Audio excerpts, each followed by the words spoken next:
Hello everyone, before this video starts, I would appreciate if you guys would leave a like and subscribe, since your support means the world to me and allows me to make these types of videos. Now let's get into the video. I've always hated the smell of gun oil.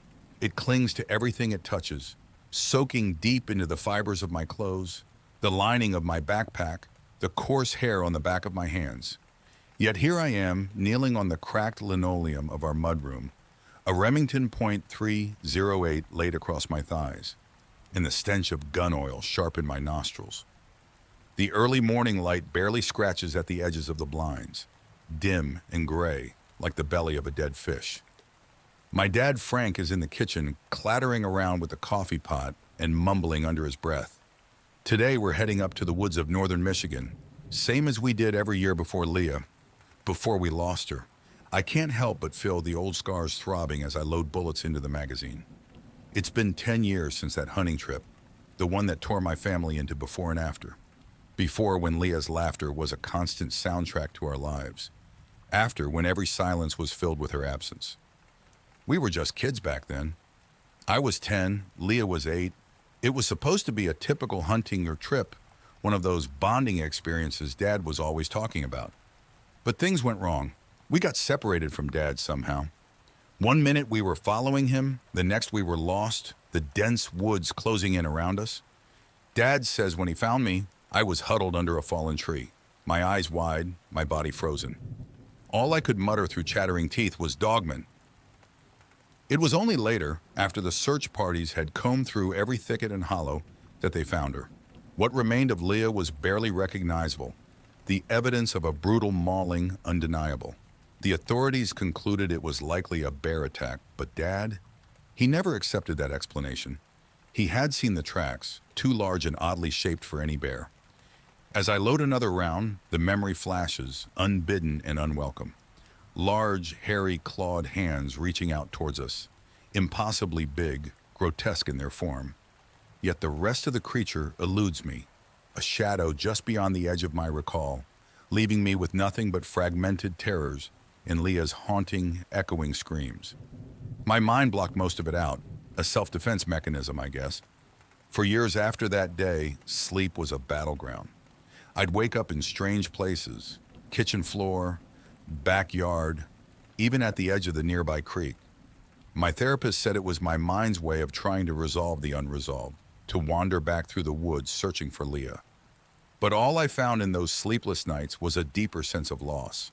It took time, a lot of therapy, and patience I didn't know I had. But the sleepwalking did eventually stop.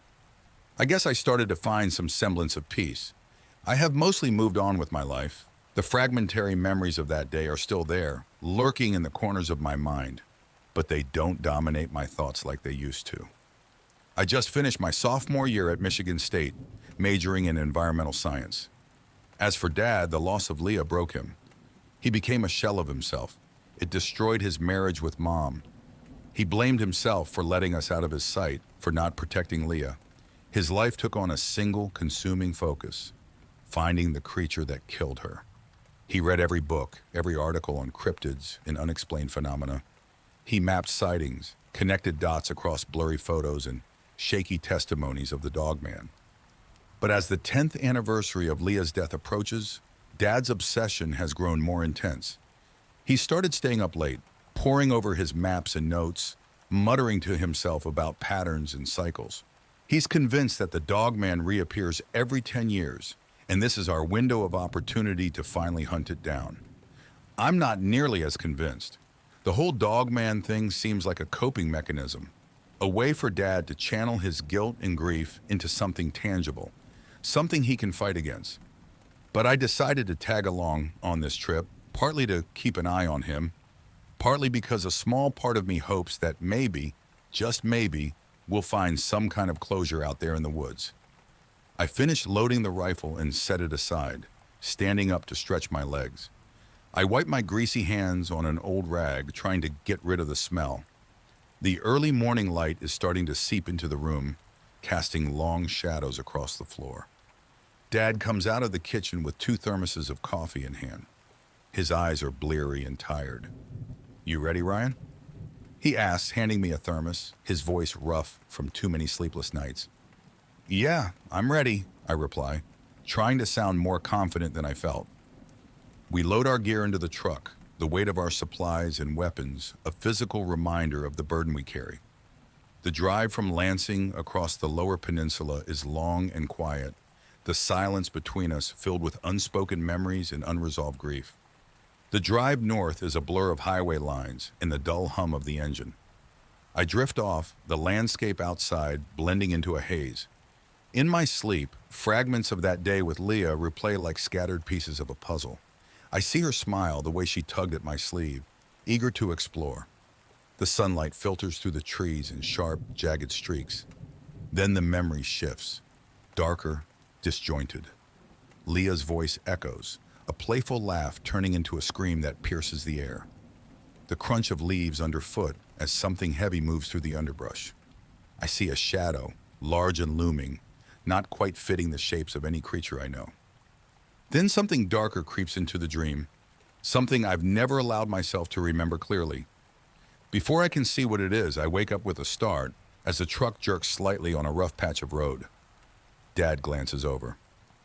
Bad dream? He asks. I nod, rubbing the sleep from my eyes, the remnants of the dream clinging to me like the cold. Yeah, just thinking about Leah, I manage to say. As we drive, Dad attempts to bridge the silence with small talk. He asks about my finals, my plans for the summer, anything to keep the conversation going. His voice carries a forced cheerfulness, but it's clear his heart isn't in it. I respond when necessary, my answers brief, my gaze fixed on the passing scenery. The landscape changes as we head further north, from flat expanses to rolling hills dotted with dense patches of forest. It's beautiful country, the kind that reminds you how vast and wild Michigan can be. But today it just feels oppressive, like it's closing in on us. We finally arrive at the cabin, nestled deep in the woods, its weathered wood blending seamlessly with the surrounding trees. The place hasn't changed much since the last time I was here, a relic from another time, filled with the echoes of our past. I can still see Leah running around the porch, her laughter ringing out into the forest. Dad parks the truck and we step out into the crisp air. The smell of pine and damp earth fills my nostrils. We start unloading our gear, the tension between us palpable. Let's get this inside, Dad says, his voice gruff as he hefts a duffel bag onto his shoulder. I nod, grabbing my own bag and following him to the cabin. Inside, it's a mix of old and new, the same rustic furniture, but with new hunting gear and maps strewn across the table. Dad's obsession is evident in every corner of the room, a constant reminder of why we're here. As we unpack, we exchange strained attempts at normalcy. He talks about the latest cryptid sightings he's read about, his eyes lighting up with a fervor that both worries and saddens me. Did you hear about the sighting up near Alpena? He asks, laying out his maps on the table. Yeah, you mentioned it, I reply, trying to muster some enthusiasm. Do you really think there's something to it? Dad's eyes meet mine, and for a moment I see a flicker of doubt, but it's quickly replaced by grim determination. I have to believe it, Ryan. It's the only thing that makes sense. We finish unpacking, the silence between us growing heavier with each passing minute. I step outside to clear my head, the cool air a welcome relief. The sun is starting to set, casting long shadows across the clearing. I can't shake the feeling of unease. You can take the upstairs room, Dad mutters.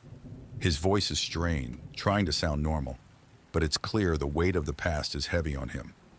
I nod, hauling my backpack up the creaking stairs to the small bedroom that I used to share with Leah. The room feels smaller now, or maybe I've just grown too much since those innocent days. I unpack silently, setting my things aside. The bed is stiff and cold under my touch. As I settle in, I can't help but glance at the corner where Leah and I would huddle together, whispering secrets and making plans for adventures that would never happen. I push the thoughts away, focusing on the practicalities of unpacking. After settling in, I go back downstairs to find Dad loading up a backpack with supplies for our hunt. The intensity in his eyes is palpable, his hands moving with practiced precision. I know this routine. It's one he's perfected over countless solo trips since that fateful day. We'll head out early, he says, not looking up from his task. Gotta make the most of the daylight. I nod, though unease curls in my stomach. I'm not just worried about what we might find or not find out there. I'm worried about him. Each year, the obsession seems to carve him out a bit more, leaving less of the dad I knew. The morning air is sharp with the scent of pine and wet earth as Dad and I head into the deeper parts of the forest. The terrain is rugged, familiar in its untamed beauty, but there's a tension between us that makes the landscape feel alien. Dad moves with a purposeful stride, his eyes scanning the woods around us. Every snap of a twig, every rustle in the underbrush seems to draw his attention. He's on edge, and it puts me on edge too. As we walk, my mind drifts back to that day 10 years ago. I can almost hear Leah's voice echoing through the trees, her high-pitched call as she darted ahead. "Catch me, Ryan!" I remember how the sunlight filtered through the leaves, casting dancing shadows on the ground. Those memories are so vivid, so tangible, it feels like I could just turn a corner and see her there, waiting for us. Dad suddenly stops and kneels, examining the ground. He points out a set of tracks that are too large for a deer with an unusual gait pattern. "It's been here, Rye. I'm telling you, it's close," he whispers, a mixture of excitement and something darker in his voice. I nod, though I'm not sure what to believe. Part of me wants to dismiss it all as grief-fueled obsession, but another part, the part that heard Leah scream and saw something monstrous in the woods that day, isn't so sure. As we continue, Dad's comments become increasingly cryptic. "You know, they say the dog man moves in cycles, drawn to certain places, certain times. Like it's tied to the land itself," he muses. More to himself than to me. His fixation on the creature has always been intense, but now it borders on mania. We set up a makeshift blind near a clearing where Dad insists the creature will pass. Hours drag by with little to see, but the occasional bird or distant deer. The sun rises higher in the sky, casting long, slender shadows through the dense canopy. I shift uncomfortably in my spot, the forest floor hard and unyielding beneath me. My eyes dart between the trees, hoping to catch a glimpse of something, anything, to break the monotony. Dad, on the other hand, remains steadfast, his gaze fixed on the tree line as if he can will the dog man into existence by sheer force of will. A bird chirps nearby, startling me. I sigh and adjust my grip on the rifle. I glance over at Dad. "Anything?" I ask, more out of boredom than genuine curiosity. "Not yet," he replies, his voice tight. "But it's out there, I know it." I nod, even though I'm not sure I believe him. The forest seems too quiet, too still. Maybe we're chasing ghosts. As the sun begins its descent, the forest is bathed in a warm golden light. The air cools and a breeze rustles the leaves. I shiver, more from anticipation than the cold. The long hours of sitting and waiting are starting to wear on me. "Let's call it a day for now," Dad says finally, his voice heavy with disappointment. "We'll head back to the cabin, get some rest, and try again tomorrow." I stand and stretch, feeling the stiffness in my muscles. We pack up our gear in silence and start the trek back to the cabin. The walk is long and quiet. The only sounds are the crunch of leaves underfoot and the distant calls of birds settling in for the night. Dinner is a quiet affair, both of us lost in our thoughts. I try to make small talk, asking Dad about his plans for tomorrow, but it feels forced. We clean up in silence. After dinner, I retreat to the small bedroom. The fatigue from the day's hiking has settled into my bones, but sleep still feels like a distant hope. I lie down, staring at the ceiling, the room cloaked in darkness save for the sliver of moonlight creeping through the window. Downstairs, I hear the faint sound of Dad moving around, likely unable to sleep himself. I drift into sleep, but it's not restful. My dreams pull me back to that fateful day in the woods. Leah's voice is clear and vibrant, her laughter echoing through the trees. She looks just as she did then, bright-eyed and full of life, her blonde hair catching the sunlight as she runs ahead of me. "Come on, Rye, you can't catch me," she taunts, her voice playful and teasing. I chase after her, but the scene shifts abruptly. The sky darkens, the woods around us growing dense and foreboding. Leah's laughter fades, replaced by a chilling silence. I see her ahead, standing still, her back to me. Leah? I call out, my voice trembling. She turns slowly, her eyes wide and filled with fear. Ryan, you have to remember, she says, her voice barely a whisper. It wasn't what you think. You need to know the truth. Leah's words hang in the air, cryptic and unsettling. Before I can respond, she turns and starts running again, her figure becoming a blur among the trees. Panic rises in my chest as I sprint after her, my feet pounding against the forest floor. Leah, wait! I shout, desperation lacing my voice. The forest around me seems to close in, the trees towering and twisted, shadows dancing menacingly in the dim light. I push forward, trying to keep her in sight, but she's too fast, slipping away like a wisp of smoke. Suddenly, there's a rustle, a flash of movement in the corner of my vision. Leah screams, a sound that pierces through the heavy silence. It happens too quickly. I can't see what it is, only a dark blur that snatches her up. Leah! I scream, my voice breaking. I stumble, falling to my knees as the forest spins around me. My heart races and the terror is so real, so visceral, that it pulls me back to that awful day, the one that changed everything. I jolt awake, my breath coming in ragged gasps. I sit up, wiping the cold sweat from my forehead as I try to steady my breathing. The room is still dark. The shadows cast by the moonlight seem to flicker and dance on the walls. My heart is still racing from the nightmare, the echo of Leah's scream lingering in my ears. As I struggle to calm down, the floorboards outside my room creak. The door opens slowly, and I see the silhouette of my dad in the doorway, a Bowie knife in his hand, his posture tense. Dad, what the hell are you doing? I whisper, my voice shaking. Shh, he hisses, holding up a hand to silence me. I heard something moving around in the cabin. Stay quiet. I swallow hard, my mouth dry. I glance at the clock on that nightstand. It's just past 3 a.m.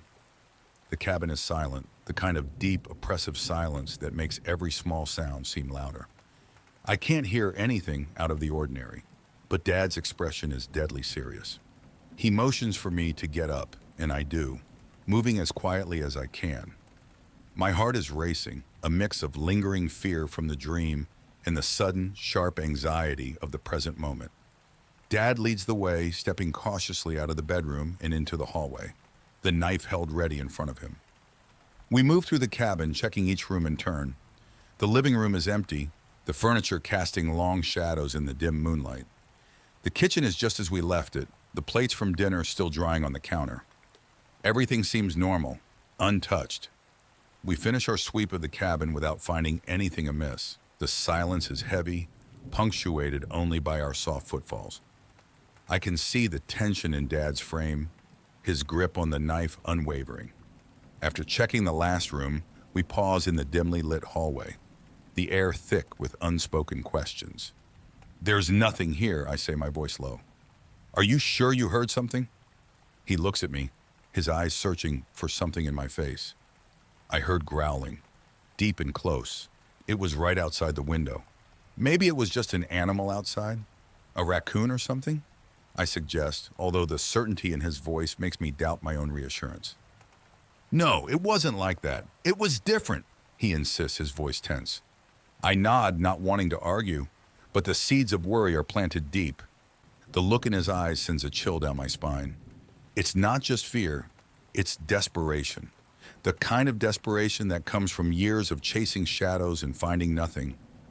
I can see the toll this hunt has taken on him, the way it's worn him down, turned him into a man I barely recognize.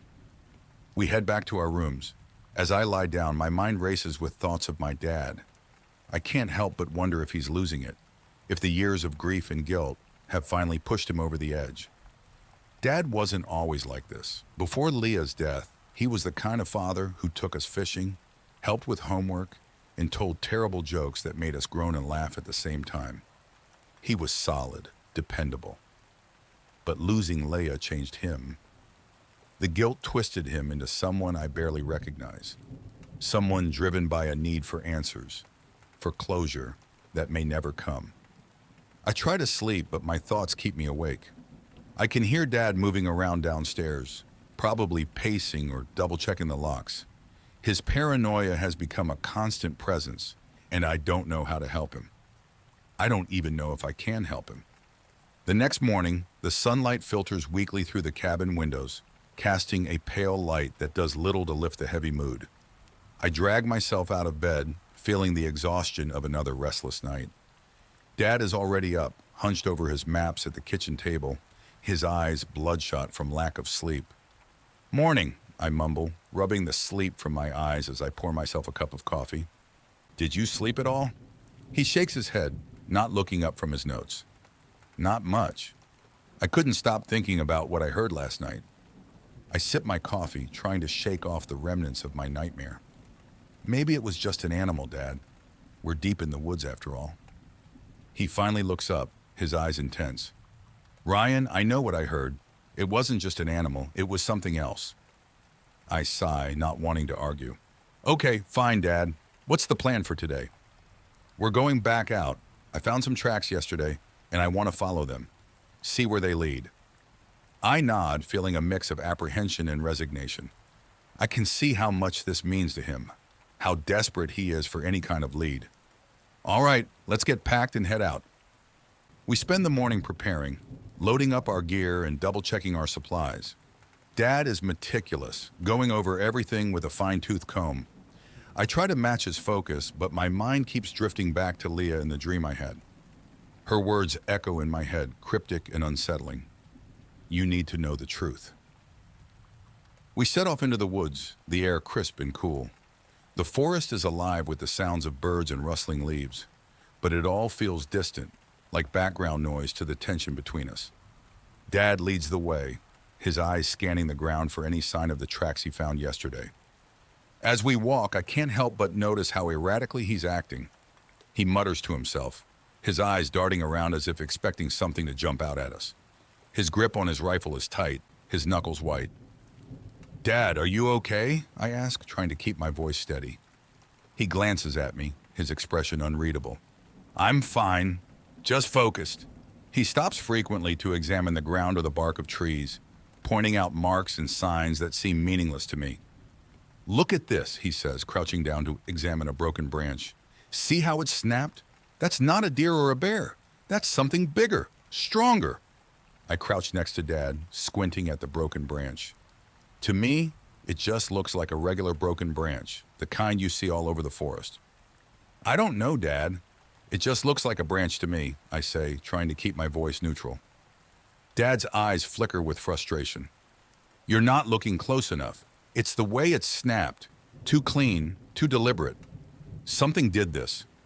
I nod, not wanting to argue. "Okay, sure. But even if you're right, it could be anything. A storm, another hunter." His expression hardens. "I know what I'm looking for. This is different." I sigh, feeling the weight of the past and the tension between us pressing down on me. "Dad, I had a dream last night about Leah."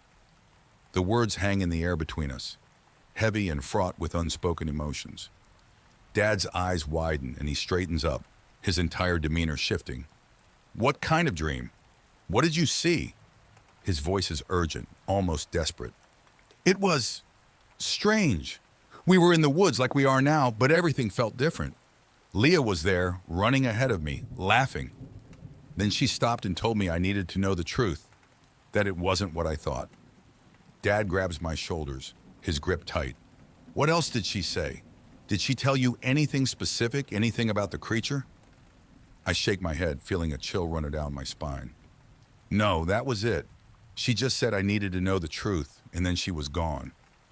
Dad's grip on my shoulders tightens, and his eyes bore into mine with a mixture of desperation and hope. "Ryan, you have to try to remember. Think hard. What did the creature look like? Did you see anything else?" I pull back slightly, uneasy with his intensity. "Dad, I told you. I don't remember. It was just a dream. A nightmare, really. My mind's probably just mixing things up." He lets go of me and runs a hand through his hair, looking frustrated and lost. "Dreams can be important. They can hold memories we've buried deep. Please, try to remember. This could be a sign, a clue." I rub my temples, feeling the beginnings of a headache. "I've tried, okay? I've tried for years to piece together what happened that day, but it's all just fragments, like pieces of a puzzle that don't fit. The dream, it felt real, but I don't think it's telling me anything new. Dad's face falls and he looks older than I've ever seen him. He turns away, staring into the forest as if it holds all the answers. As we make our way back to the cabin, the sun begins to set, casting long shadows through the trees. The air grows colder, and I shiver, pulling my jacket tighter around me. Dad is silent, lost in his thoughts, his face drawn and haggard. Back at the cabin, we unload our gear once again in silence. Dad disappears into his room, muttering something about going over his notes. I decide to explore the cabin, hoping to find something that might help me understand what's going on with him. In the attic, I find a box of old family photos and documents.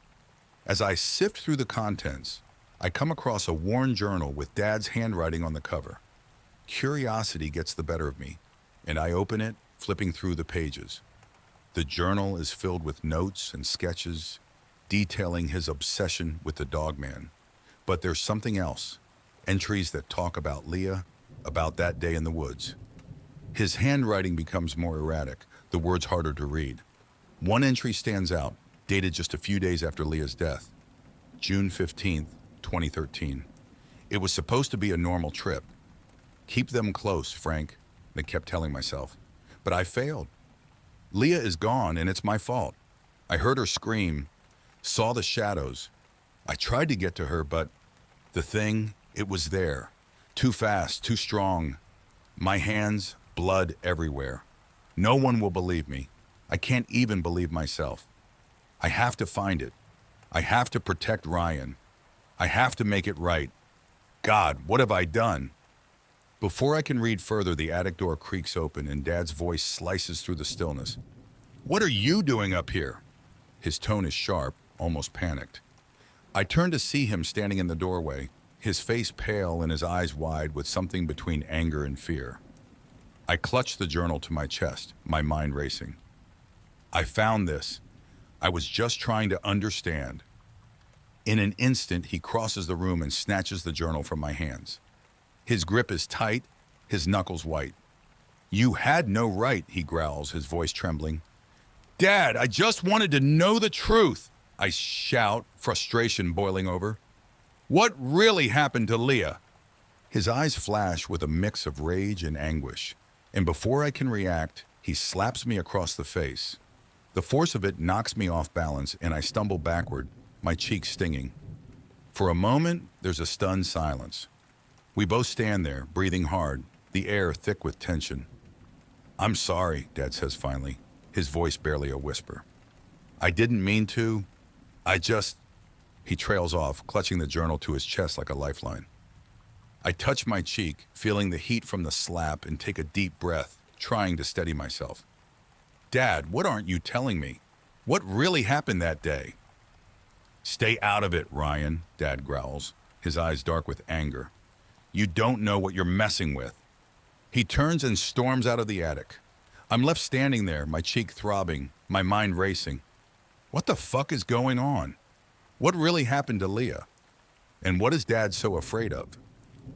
That night, I sleep with my rifle within arm's reach, more afraid of my dad than any dogman. The slap still burns on my cheek, and the look in his eyes, rage, fear, something darker haunts me.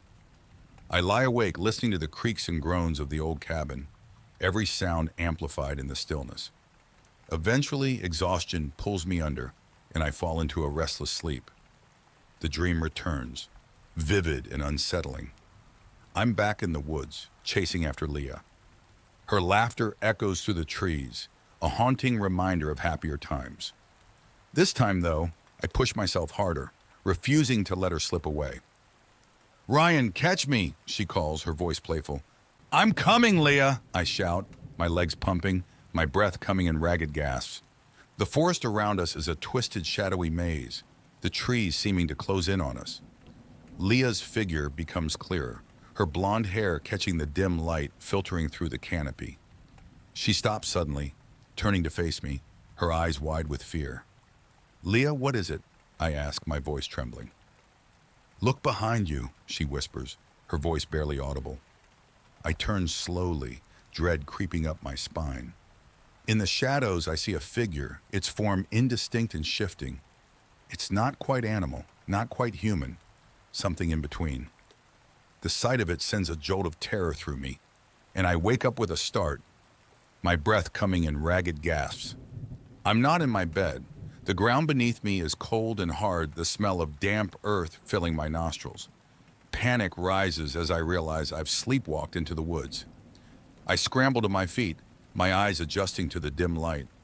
The moon casts a pale glow over the surroundings, revealing what looks like a long-abandoned animal lair. The walls are covered in giant claw marks, deep gouges in the wooden earth. The air is heavy with the scent of decay, and a chill runs through me. I can't shake the feeling that I'm being watched. Carefully, I start to move, my eyes scanning the ground, desperate for a familiar landmark. That's when I see them. Faded scraps of fabric caught on the jagged edges of the underbrush. My steps falter, a sense of dread washing over me as I bend down to examine them. The fabric is torn, weathered by time and the elements, but unmistakably familiar. It's part of Leah's jacket, the bright pink one she wore on the day she disappeared. As I strain to make sense of it all, a rustling sound behind me snaps my focus. My heart leaps into my throat. I spin around, my hand instinctively reaching for the rifle I don't have, because of course I didn't bring it in my unconscious state. The shadowy figure that emerges from the trees is unsettlingly familiar, mirroring the menacing forms of my nightmares. But as it steps into the moonlight, I recognize the worn jacket, the weary posture. It's Dad. "Ryan," he calls out, his voice a mix of relief and stern concern. "I've been looking everywhere for you. What the hell are you doing out here?" I exhale slowly, the terror ebbing away as reality sets back in. I don't know, Dad. I must have sleepwalked again." My voice is shaky, my earlier dream still clinging to the edges of my consciousness. Dad stares at me in disbelief. "You haven't sleepwalked since you were a kid, Rye. This isn't just a coincidence." His eyes dart around, taking in the surroundings, the eerie claw-marked den, the unsettling quiet of the woods. "How did you even find this place?" I shake my head, struggling to find an answer. "I don't know, Dad. I woke up here." The uncertainty in my voice does nothing to ease the tension. His eyes lock onto the tattered remains of Leah's jacket in my hands, and something inside him snaps. The color drains from his face as he stumbles a few steps backward. This is where it happened," he murmurs, his voice barely a whisper. "This is where we found Leah." "I thought you said you don't remember anything from that night," he says accusingly. "I swear, Dad, I don't know anything about this place," I insist, my own heart pounding. "It was you, wasn't it? You've been hiding this from me." His voice is frantic. Last night, the growling, it was you." His voice rises, tinged with hysteria. I step back, my pulse racing, feeling the chill of the night and the weight of his accusation. "Dad, I don't know what you're talking about." "No," he interrupts, his voice breaking as he points a trembling finger at me. "You knew. You always knew. It was you, Ryan. All these years, the evidence was right there, but I refused to see it. You were the dog man. You killed Leah." His words hit me like a physical blow, absurd and horrifying in their implications. "Dad, you're not making any sense. You're talking crazy. I was just a little kid. How could I protest, my voice shaky. He steps closer, his presence looming over me, the outline of his figure distorted by the shadows of the trees. "Think about it. It all makes sense now. You led us here, to this place, because you remember. Because you did it." "Dad, stop it!" I shout, my heart pounding in my chest. "You're scaring me. You need help, professional help. This isn't you." But he's beyond reason, his eyes wild with a haunted grief. "I have to end this," he mutters, more to himself than to me, his hand tightening around his rifle. His finger hovers dangerously over the trigger of his rifle. My instincts kick in, and I know I have to act fast. I lunge toward him, trying to knock the weapon away, but he's quicker than I expected. We struggle, our breaths heavy in the cold night air, the sounds of our scuffle the only noise in the otherwise silent woods. His strength surprises me, fueled by his frantic emotions. He shoves me back and I stumble over a root, my balance lost for a crucial second. That's all he needs. He raises his rifle, his intentions clear in his wild, pained eyes. I dive to the ground just as the shot rings out, a deafening blast that echoes ominously through the trees. The bullet whizzes past, narrowly missing me, embedding itself in the bark of an old pine. I scramble to my feet, my heart pounding in my ears, and I start running. The underbrush claws at my clothes and skin, but I push through, driven by a primal urge to survive. "Dad, stop! It's me, Ryan!" I shout back as I dodge between the trees. Another shot breaks the silence, closer this time, sending splinters of wood flying from a nearby tree trunk. It's surreal, being hunted by my own father, a man tormented by grief and lost in his delusions. I don't stop to look back. I can hear him crashing through the forest behind me, his heavy breaths and muttered curses carried on the wind. The terrain is rough, and I'm fueled by adrenaline, but exhaustion is setting in. I need a plan. Ahead, I see a rocky outcrop and make a split-second decision to head for it. It offers a chance to hide, to catch my breath, and maybe reason with him if he catches up. As I reach the rocks, I slip behind the largest one, my body pressed tight against the cold, damp surface. I hear his footsteps approaching, slow and cautious now. As I press against the rock, trying to calm my racing heart, I can hear Dad's footsteps drawing closer, each step crunching ominously on the forest floor. He's methodical, deliberate, like a hunter stalking his prey. "Come out, Ryan!" Dad's voice is ragged, filled with a blend of fury and pain. My heart pounds against my chest, the cold sweat on my back making me shiver against the rough surface of the rock. I know I can't just sit here. It's only a matter of time before he finds me. Taking a deep breath, I peek around the edge of the rock, trying to gauge his position. I see him, rifle raised, scanning the area slowly. This might be my only chance to end this madness without further violence. I need to disarm him, to talk some sense into him if I can. As quietly as I can, I move out from behind the rock, my steps careful to avoid any twigs or leaves that might betray my position. I'm almost upon him when a branch snaps under my foot, a sound so trivial yet so alarmingly loud in the quiet of the woods. Dad whirls around, looking completely unhinged. "Ryan!" he exclaims, his rifle swinging in my direction. Panic overtakes me, and I lunge forward, my hands reaching for the gun. We struggle, the rifle between us, our breaths heavy and erratic. "Dad, please stop," I plead, trying to wrestle the gun away. But he's strong, stronger than I expected. In the chaos, the rifle goes off. The sound is deafening, a sharp echo that seems to reverberate off every tree around us. Pain explodes in my abdomen, sharp and burning, like nothing I've ever felt before. I stagger back, my hands instinctively going to the wound. The warmth of my own blood coats my fingers, stark and terrifying. Dad drops the rifle, his eyes wide with horror. "Oh my God! What have I done?" he gasps, rushing to my side as I collapse onto the forest floor. As the pain sears through me, a strange, overpowering energy surges within. It's wild, primal, unlike anything I've ever experienced. Looking down in horror, my hands are no longer hands, but large, hairy, clawed appendages. The transformation is rapid, consuming. My vision blurs. Senses heighten, and a raw, guttural growl builds in my throat. In that moment, a flood of understanding washes over me, mingling with the horror of realization. These are the hands of the creature from my nightmares, the creature whose face I can never fully recall, because as I now understand, it is me. What happens next feels detached, as if I'm no longer in control of my own actions, watching from a distance as my body moves on its own. I turn towards my dad, his face a mask of terror. He stumbles back, his eyes wide with the dawning realization of what his son has become. The forest around us seems to fall silent, holding its breath as the nightmarish scene unfolds. I can hear my own growls, guttural and deep, filling the air with a sound that's both foreign and intimately familiar. The pain in my abdomen fuels a dark, violent urge, an urge that's too strong to resist. With a ferocity that feels both alien and intrinsic, I move towards him. My dad, paralyzed by fear and shock, doesn't run. Maybe he can't. Maybe he doesn't want to. The encounter was brutal and swift, a blur of motion and violence. My dad barely puts up a struggle, as though resigned to his fate. Not that there is anything he can do. The creature that I've become is too powerful, too consumed by the wild instincts surging through me. I tear him apart, limb from bloody limb, my hands, no my claws, rending through fabric and flesh with disgusting ease.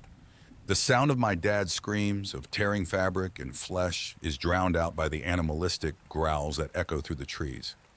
When it's all over, the red mist that had clouded my vision begins to fade, and the fierce, uncontrollable rage that drove my actions subsides.